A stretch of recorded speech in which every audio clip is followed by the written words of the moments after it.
Welcome, everybody. This is the Rotary E-Club of Silicon Valley. Every week, we bring you the stories of people who are making a difference in the lives of others all over the world, locally, globally, and digitally. That digital part's because as the E-Club of Silicon Valley, we are both online and asynchronous, providing all kinds of flexibility to people who have it in their hearts to be of service to others, but need something a little bit more flexible to make it happen. And so if you're curious about us, you can find out more at rotary.cool. These stories that we share, we're real proud of, and you're gonna really enjoy the one that we've got for you today. Our speaker is Hooman Khalili, and Hooman has done all kinds of work in the radio and television space. I mentioned his name to a colleague just a few days ago, and she's like, "Oh, I used to listen to his radio show all the time," and blah blah blah blah. And so there was like instant enthusiasm. But I'll tell you, as celebrated as that career has been, his work as a service person is amazing. And you are going to hear today about a project he's been doing in Israel with murals. And so I will hold back from talking about more. Anybody who wants to read that bio can do so on our page by pausing and scrolling up, or if you're on our YouTube page, pausing and scrolling down, and see what you have to say. Hooman, we are so excited you are here. Thank you. And go ahead and take the mic. You are on the Rotary Club of Silicon Valley. Thank you so much, Rushton. Hi, everyone. Well, thank you for having me. I'm so honored. Let me tell you a little bit about Iran, what's happening there, and then I can tell you how this mural project was born. So in October of 2022, there was a woman named Mahsa Amini, and she was beaten to death. She was murdered because a little bit of her hair was hanging out of her hijab. This lit the fuse and started a woman-led revolution in Iran. Since that revolution in October, there have been well over 19,000 people put in prison. There have been well over 700 people executed, 70 of those being children. So the Western I got a phone call in like November. This woman calls me from LA. Her name is Chloe. And she said, the Western media isn't covering what's happening in Iran. And I said, you're right. And she said, we need to do something about this. I said, okay, what should we do? She said, we need to paint murals. We have to force the Americans to see what's happening. And I said, you're right. We do need to do that. I said, what do you need from me? She said, we need a wall in San Francisco. So I made one phone call to an art gallery owner. The art gallery owner called the art commissioner, and that's all I did. I didn't do anything besides that. I just helped secure a wall in San Francisco.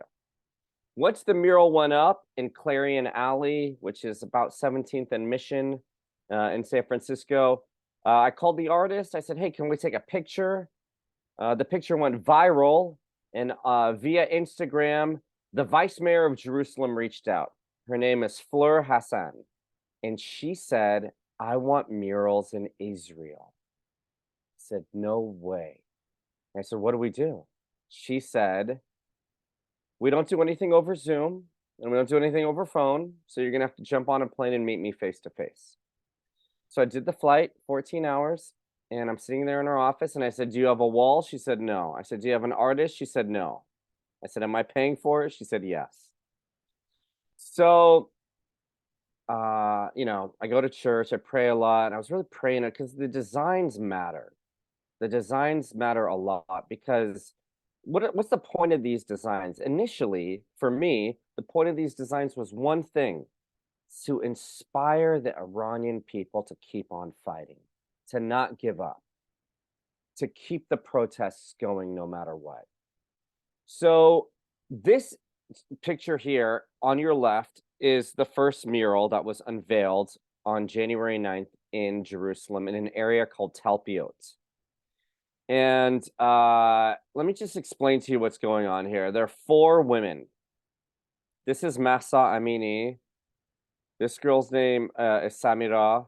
This woman's name is Fereshte, and this girl's name is Nika. These 2 girls are 16, and then these 4 women, when the revolution started, were everything. every Persian was posting about them. Everyone was talking about them. And I wanted to put up an image that every Persian in Iran would recognize, and it would speak to them, and it would warm their hearts, because the murder of these four women, it can't go, it can't be forgotten. I wanted them to be remembered. And what bigger place, what better place than Jerusalem? In this image, you have the words woman, life, freedom in Hebrew, Arabic, Farsi, and English. The background of this mural is gold because Jerusalem is known as the city of gold. So this is my nod to Jerusalem. Here you have a lion holding a sword with the sun rising at its back. This is the original Zoroastrian symbol of the Iranian flag from the 12th century.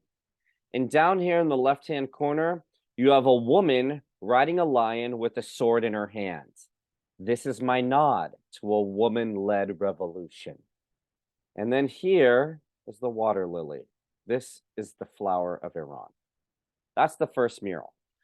This woman, Fereshteh, she was not protesting. She was watching the protests from a roof, block or two away. One of the Islamic regime soldiers saw her, shot her dead, just for watching. The reason this woman matters so much is because every Persian in the world mourned when they saw her daughter mourning her death. This is Fereshteh's daughter. And this is Fereshteh's daughter at the memorial. This breaks the heart of every Persian. This is why this woman is here, because of this image. The day we unveiled it, there was press from all around the world. This is a shot of that. And I mean, it's hard to tell how much press your murals get, but you know, people have told me $1 million, $2 million. They were showing this mural on Iranian television every hour on the hour for 2 days straight. So everybody saw it. The mural had the effect it needed to have. Right after that, an opportunity came, and I was like, okay, God, is this it? Or do you want more murals? And a second mural was born. And the second mural is in Nazareth. Now, Nazareth, biblically speaking, is hugely important. Jesus' hometown. The other reason Nazareth is hugely significant is it is part of Israel, but it's a town that's entirely Arab. 70% Muslim, 30% Christian. So in this mural here, what you have is a wall owned by two Muslim brothers, painted by a Russian Jew, designed by a Persian Christian.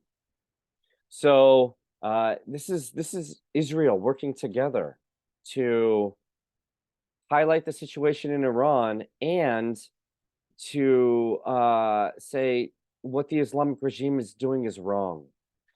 This is Ruth Wasserman. She's in the Blue and White Party. She was in the Knesset. She helps me. And I just put this picture in to just show you the scale. 30 feet long, 25 feet high. Okay, so these all these people here, all 15 of them were murdered by the Islamic regime. Here you have their names and their ages, okay? And this is another way for me to say, don't forget these people. I'm not just going to put their names here. I'm going to put their names and their ages. This little girl here was 7. This little boy here was 9. Nazareth, the word comes from Isaiah 11:1. And in Isaiah 11:1, it is said that from the stump of Jesse, a branch, a shoot will rise. Here's the stump of Jesse. Here's the shoot. The Nazer. Nazer is where the word Nazareth comes from. There's the words woman, life, freedom in all 4 languages again, Hebrew, Arabic, Farsi, and English. And here are their names a little bit closer up. Okay, so on this gold tablecloth, once again, gold, the city of gold, the murals are pointing back to Jerusalem. You have these 3 symbols. Woman riding a lion with a sword in her hand. you have the original emblem of Iran, a lion holding a sword with the sun rising. And this is the flag of Jerusalem. And so by the time the second mural came around, I said, okay, Hooman, this is more than just inspiring the Persians to fight. These murals are supposed to, at this point I realized, unite the Israel and Iran. So biblically speaking, Cyrus, around 650 AD, allowed the Jews to go back and rebuild the temple, and he paid for it.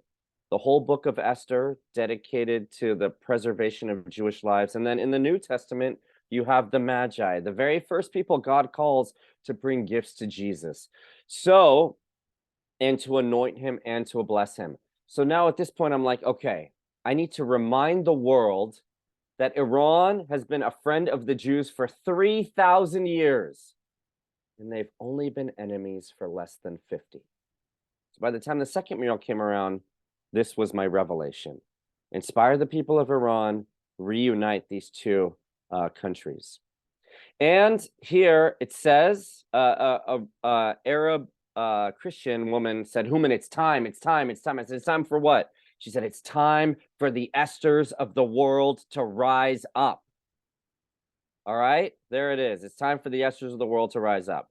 So it's just another nod to a woman-led revolution. Okay, so in Iran, one of the things they do to punish the female protesters, especially the pretty female protesters, is they take a little gun that has little pellets in it and they shoot out one of their eyes.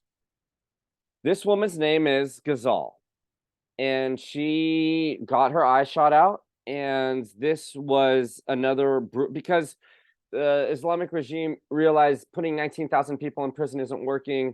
You know, executing 3 people a day isn't working.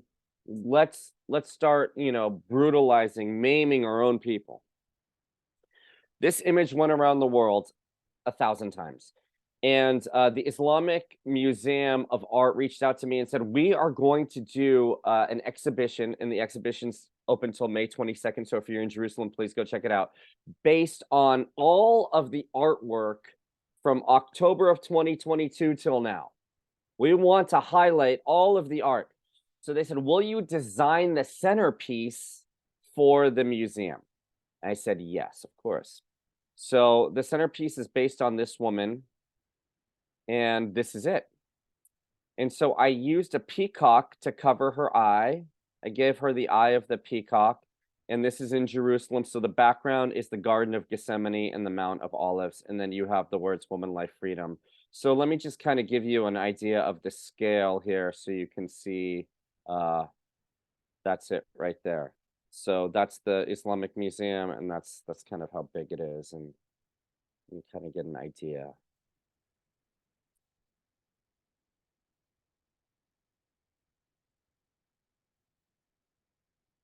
And then this is a little bit of the inside of, there's the Ferishta's daughter, but this is the inside of the museum. So if you want to check that out. Okay, all right, so there we are. 3 murals are done. Prayed again. Said, all right, God, you want a mural? Give me another wall. And so lo and behold, there's a 4th mural. Now, along the theme of a woman getting her shy out, this woman's a nurse. She's a midwife, and she too got her eye shot out by the Islamic regime. So I wanted to keep that theme going, and the 4th mural is in a town called Netanya. And Netanya is north of Tel Aviv. So this is the mural in Tel Aviv. So this is done by a completely different artist. He's South African Jew. His name is Baruch. And I used the nightingale here. And the nightingale is the bird of Iran. So this is the bird of Iran. This is Nilufar, Esthers of the world rise up, woman, life, freedom. And then the symbolism, I think, is in the next picture. Yeah, here you go. Uniting. And this is the seal of Netanya right here. So you've got this sort of the same themes going to unite all of them, and all the murals. Once again, if they're not in Jerusalem, they're pointing to Jerusalem here. And then there is a 5th mural. So I'm going to have to exit my slideshow here. This is where it's going to get a little sloppy. Forgive me. And the fifth mural is also in Netanya, and I went ahead and used that same woman, Ghazal. And so this is the fifth mural. It's right here. And the bird we ended up using was right here. It's this. It's called the hoopoe. It's mentioned in the book of Leviticus, and it's the bird of Israel. So you have two murals 100 feet away from each other, one with the bird of Iran, one with the bird of Israel.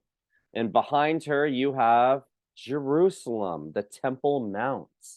And this is a very specific part of the Temple Mount. It's called the Eastern Gate, also known as the Golden Gate. And then the final group of symbolism here is this. So this is on the opposite side of the wall. Esters of the world rise up, and the same symbolism again, to unite. So right now there are 5 murals. They're done. I had a couple people praying over me, and they said the Lord told them the number is 18. So the goal is to do 18 murals in Israel. Right now I'm funding all of this myself.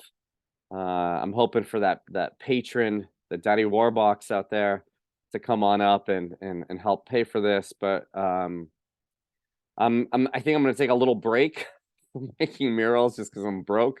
But I am hoping to unveil one towards the end of this month, beginning of next month in downtown Los Angeles. And Rushton, I'll send you all the info on that as well. Sounds good. Yeah. So there it is. Well, Hooman, powerful story. We've got in the group, there are 4 of us, you and me and Heather Edwards of the Rotary Club of Eugene Metropolitan, and our treasurer for the Rotary Club of Silicon Valley, Cecilia Babkirk. I'll start with a question from the chat, which is, where do you find the social media associated with this? All went viral, so these are the kinds of links that we want to make sure are available to people, who are curious to learn more about your effort. Where would they go in terms of social media? Okay, so on Instagram, there's a few people that are kind of the biggest voices. So you follow me being born in Iran and growing up in a Persian household. Like, you already sort of know who the players are and who's sort of outspoken. So I just I follow so many random people. Did you want their specific names right now? No, I'll tell you what. Go ahead and we'll work that out via email, and I'll make sure that that some of those accounts are kind of available. Now looking at this effort. Yes. So there's very much a strong political and religious context to all of this, but there is this core piece of Rotary that is promoting peace. And it seems that you have very much focused in on the possibilities of art for peace. And so I'm curious about how you connected with the artists. Can you tell me more about that? So you've got these different artists in Israel who are making these murals. How did you connect with them? Yeah. So when the opportunity arose to do the first mural, and I was at the vice mayor's office, she didn't have anybody in mind. So I did know one person in the Ministry of Foreign Affairs. His name is Ran Natenzon. So I was able to call him, and he connected me with the first artist. It's a woman named Anna Kogan. She's a Russian Jew, and she is the one who did the first one.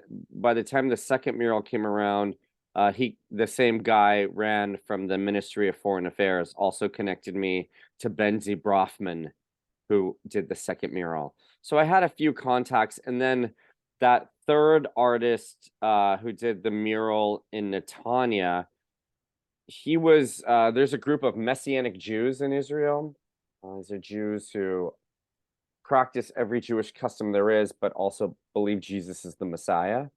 And so they connected me to Baruch, who was just a great guy. So I used those are the 3 artists I've used for the 5 murals. So a lot of connections. I mean, if people are thinking about this as a model, you're looking at art as a way of building discussion, building awareness, and making making things happen politically. When you think about your own background, you've had all this experience in radio and television, right? Yeah. What is the path that gets you from being a radio personality to someone that somebody would call up and say, we need to do murals? Right. So anything having to do with the arts, I just want to be crystal clear. There is no path. You have to be at the right place at the right time, and you have to be prepared for the opportunity. And this is why the arts is so difficult, and it's so scary, and it's so unfair. It's all of the things. So if if you want to do radio and television, you need to be around a lot of radio and television people all the time. You have to work for free. You just have to build up your resume. You have to be that person that's so reliable and so on it and willing to like bleed and sweat until you can climb that ladder. I don't know anyone in radio, television, or film who didn't have to pay their dues. And the people that didn't have to pay their dues, they're not that great. That's the thing. You have to pay your dues to become great.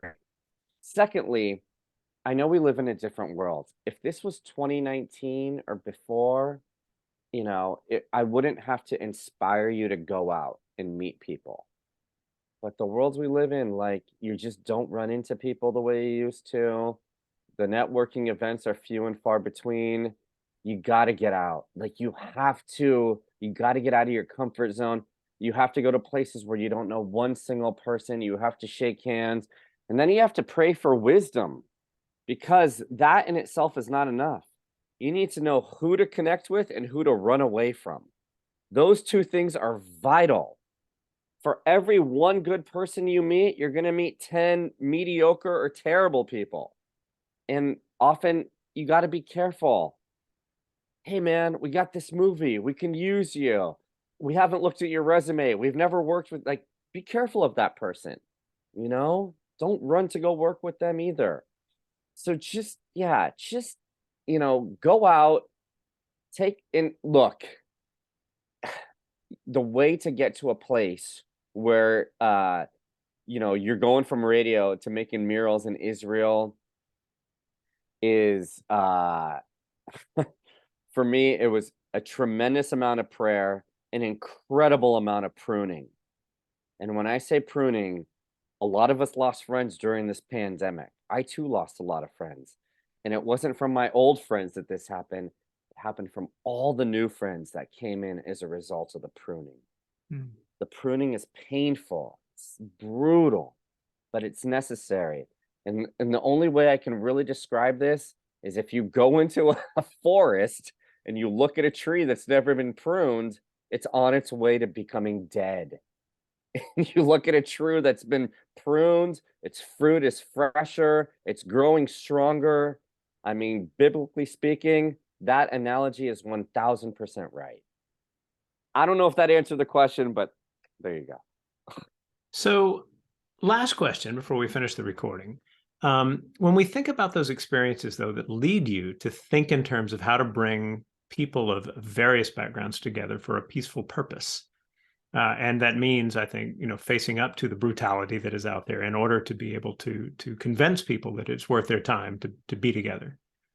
You have several interesting pieces of your background that I think, and I hopefully I'm not being presumptuous in assuming this, but that prepare you for that kind of message. So you were a choir director. You were a choir director in San Francisco. You volunteered spending time with children in the hospital, making movies to help them as they were making their way through their recovery. This is not part of the of anything we've talked about so far in the recording, although it is in the bio. Tell us a little bit more about that, the orientation to service that comes from actually serving. So I was raised going to church. I was a Sunday school teacher, youth group counselor, choir director, as you mentioned. And I did my first missions trip when I was 15 to a place called Oaxaca, Mexico. And from a really young age, I just saw the importance. Well, first of all, I realized, look, my mom escaped Iran with one suitcase, $5,000, 3-year-old boy in 1978. So I already from a very young age recognized what a miracle my life was.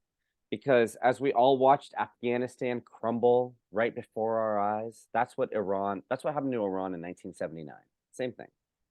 So, because I was able to, and that's the thing, like, I feel like if you're in America, you've already won the lottery. Like, you're head and shoulders above. I just did a missions trip to northern Uganda and South Sudan. I went and visited the most forgotten people in the whole world. 50% of the Black Africans we visited in South Sudan had never seen a white person before in real life.